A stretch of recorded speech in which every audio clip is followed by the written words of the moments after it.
En múltiples ocasiones me he referido a la iglesia como sacramento de salvación y a cuán necesaria es como sacramento de salvación.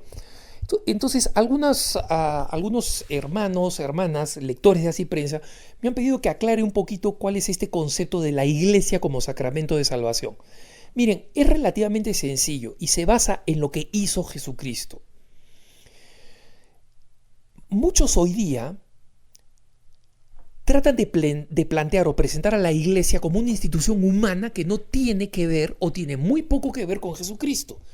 Que Jesucristo dejó un mensaje, que Jesucristo dejó unas indicaciones, como Mahoma, digamos, recibió las supuestas revelaciones para escribir el Corán, y que eso más o menos está contenido en las escrituras y punto, ¿no? Y que cada uno hace su seguimiento de Jesucristo como quiere, como se le viene en gana, solo, de acuerdo a cómo le provoque. Eso es falso. Y no porque lo digo yo, basta que ustedes miren los evangelios. Y cuando miran los evangelios se van a dar cuenta que Jesucristo establece desde el principio de su predicación una comunidad. Lean el inicio del llamado de los apóstoles en Juan 2. O sea, en el Evangelio de San Juan, que lo relata uno de los mismos evangelistas. Todo el proceso del llamado, cómo va llamando a uno, a otro, y va constituyendo una comunidad. Una comunidad que lo acompaña, una comunidad que cumple funciones. Por ejemplo, muy pocos cristianos se ponen a pensar, si Jesucristo en el Sermón del Monte tenía tanta gente como en la multiplicación de panes y peces, y se supone que hubo más, pero los panes y peces nos dicen 5.000 sin contar mujeres y niños. Supongamos, cálculo bajo, que eran 10.000 personas. En un monte donde no existe sistema de sonido, no existían micrófonos, ¿cómo creen que la gente escuchaba a Jesucristo? 10.000 personas en un monte. Era imposible, físicamente imposible. Aunque Jesús diera de alaridos, no se podía escuchar. Para ese tipo de eventos, los romanos habían creado anfiteatros que tenían todo este efecto acústico, pues sabían que un grupo humano no escucha. Los apóstoles se distribuían para repetir el mensaje en una función que en griego se llama meturgemanes, ¿no? Repetidores del mensaje de Jesucristo. Entonces, la comunidad inicial de Jesucristo no era una comunidad de hippies que, bueno, cuando querían comer comían, cuando querían tomar vino tomaban. No, era una comunidad que acompañaba a Jesús, donde Jesús les enseñaba, los educaba, les enseñaba a no pelearse, a respetar la jerarquía. Estableció a Pedro como cabeza, repartió funciones. Nosotros sabemos que Judas, por ejemplo, era el que llevaba la bolsa, el que manejaba el dinero del grupo. O sea, un grupo que tenía un administrador. Eso era lo que era Judas, administraba los bienes, ¿no? Lo que les iban donando, él administraba los dones. Entonces, Jesucristo arma no solamente esta comunidad, sino que después, cuando completa su misión salvadora en la tierra, cuando la completa, establece la Eucaristía, muere en la cruz, resucita, anuncia su resurrección, confirma con su resurrección todo lo que había enseñado, realiza la salvación. Es decir, no deja una receta hecha, realiza la salvación. Está ahí, en el cuerpo, en la sangre que establece. Y agarra esa comunidad y le dice, esta comunidad, ustedes de ahora en adelante van a hacer lo que yo he hecho. Porque la otra forma es que yo vaya viajando como viajaba Juan Pablo II. Pero Juan Pablo II llevaba el mensaje de Jesucristo a todos los distintos puntos del mundo. Una salvación ya realizada. Imagínense si en cambio la gente tenía que recibir la salvación de Jesucristo. Tendría que ser personal.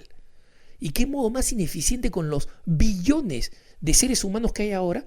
Jesucristo tendría que estar recorriendo el Himalaya, bajando los Andes, cruzando los océanos. ¿Cómo hace para que esta salvación sea eficaz? Se la delega a esta comunidad que él ha formado. Y por eso nosotros en los Hechos de los Apóstoles vemos inmediatamente que la comunidad ya tenía obispos, que San Pablo ya nos habla, los obispos hagan tal cosa, los presbíteros tal cosa, los diáconos tal cosa, en las cartas llamadas católicas, no sé, o sea, Timoteo, Tito, Filemón. Ya estaba la iglesia extremadamente organizada, muy rápido. ¿Por qué? porque ya tenían esta categoría de organización de Jesucristo mismo.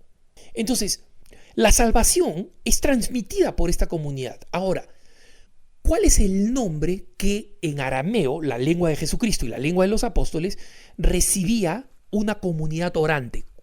Una comunidad orante, es decir, no una comunidad cualquiera, sino una comunidad ligada por vínculos espirituales porque adoran, porque celebran a un mismo Dios, celebran en el sentido litúrgico, ¿no? Que celebran a Dios en la oración, en la celebración, etc. Recibía el nombre de Quejala, esa es la palabra en arameo. Quejala, cuando es escrita en el Evangelio, que se escribe, como saben, en griego, la palabra es traducida en la palabra griega eclesia.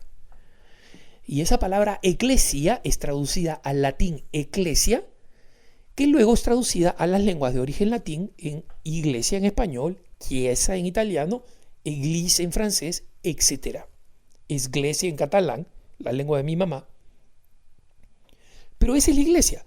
La iglesia es esa comunidad concreta que ha recibido la potestad de salvar, de realizar la salvación de Jesucristo. Entonces, primero, la gente no se salva sola. Yo creo en Jesucristo, caigo de rodillas y comienzo a leer la Biblia. ¿Y de qué te sirve? Lo mismo hacía el eunuco etíope que nos hablan los Hechos de los Apóstoles, Sagrada Escritura. Y que Felipe es mandado por Dios a encontrarse con él, lo ve leyendo las Escrituras y le dice, ¿entiendes lo que lees? Y el etíope le dice, ¿cómo voy a entender si nadie me lo explica? Para demostrar que se necesita el apóstol, la autoridad apostólica que nos explique la palabra. De ahí lo ridículo de algo que ya había señalado algún tiempo atrás, cuando hablé de este muchacho que se volvió temporalmente una sensación en internet con su poema Yo odio a la iglesia, pero odio la religión, pero amo a Jesucristo. Nadie puede amar a Jesucristo sin amar a la comunidad que Él delegó para que actúe la salvación. Porque Jesucristo deja la salvación como una realidad, como un acto. Una vez más, no es un mensaje escrito en un libro. El libro es importante, el mensaje es importantísimo, pero el acto de salvación, el que come mi carne y bebe mi sangre, ese tiene vida eterna. Tomen y coman todos de él, esto es mi cuerpo. ¿Cómo recibimos eso? Lo recibimos a través de aquellos que han recibido la potestad de hacerlo real. Esa es la iglesia. La iglesia no es una invención de Constantino el siglo IV, sí, una estructura que se reprodujo imitando al Imperio Romano. Totalmente falso. Ya existía desde el comienzo, cuando dice, tú eres Pedro y sobre esta piedra edificaré la iglesia, a ti te voy a llamar Pedro, tú vas a ser la cabeza, tú eres el responsable, Pedro es el que toma la palabra. O sea, miren ustedes a los apóstoles y se lee claramente que era una comunidad estructurada, que Jesús le enseñaba y que quería que enseñara a otros, que fueran a todos los rincones, como dice Jesucristo, bautizando en nombre del Padre, el Hijo y el Espíritu Santo. ¿Cómo recibimos ese bautismo? La iglesia. Eso es lo que significa que es sacramento de salvación. Sacramento significa una realidad, es decir, no es un símbolo. Lo que dice que hace, lo hace. Te voy a salvar y te salva, ¿no? Lenguaje simbólico, es decir, te voy a hacer pedazos, para decir a alguien que te va a criticar o que de repente te va a castigar físicamente. No te va a hacer pedazos. La iglesia no es una bandera, la bandera representa, nosotros respetamos la bandera de nuestros países porque representan nuestro país, pero no es nuestro país. Si se cae la bandera, no se está cayendo mi país, pero lo simboliza, no es un símbolo, es una realidad. Dice salva y salva. Cuando dice te bautizo, bautiza, te perdono en el nombre del Padre, te perdona. Esto es mi cuerpo, ese es su cuerpo. Eso es lo que significa, que es una realidad misteriosa. Misteriosa. Ese es un término clave. Es una realidad misteriosa de salvación. Es decir, a través de ella se realiza la salvación. Entonces, cuando Jesús escoge una comunidad de 12, de los cuales uno era un traidor, nos está diciendo desde el principio que esta comunidad no va a ser perfecta, que va a tener defectos porque los tuvo cuando Él estaba vivo. Y en consecuencia no hay que esperar que sea una institución perfecta, pero tampoco hay que esperar que sea una institución distinta a una institución que trae la salvación de Jesucristo. La iglesia no está para ser una institución social que le da de comer a los pobres, que reparte bienes, que enseña, etcétera, etcétera.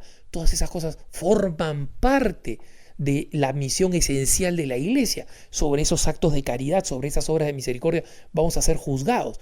Pero fundamentalmente la iglesia está para anunciar a Jesucristo. Y por eso es que quienes en el mundo critican a la iglesia, cada vez que la iglesia habla sobre moral sexual, sobre así no debemos vivir los hombres, así no quiere Jesucristo que vivamos, y la critican, cállate, obispos retrógrados, etcétera, sí quieren que los obispos organicen a la iglesia, ¿no? Y que, esto le lavan los pies a los que los tienen cochinos, todos los trabajos que nadie quiere hacer, cambiar los pañales a los niñitos abandonados, limpiar a los ancianos abandonados por sus familiares, todo eso, ahí sí quieren a la iglesia. Pero esa no es la función central de la iglesia. La iglesia hace eso como una cuestión fundamental de su vida de caridad. Pero no serviría de nada si no explica por qué lo hace. Lo hace por Jesucristo, porque Jesucristo nos llamó a una forma de vida nueva. Y en consecuencia, nunca un obispo es más fiel a la misión de Jesucristo que cuando anuncia la verdad. Y hay de él cuando deje de anunciarla, y no es una advertencia que hago yo. Que tengas un buen día.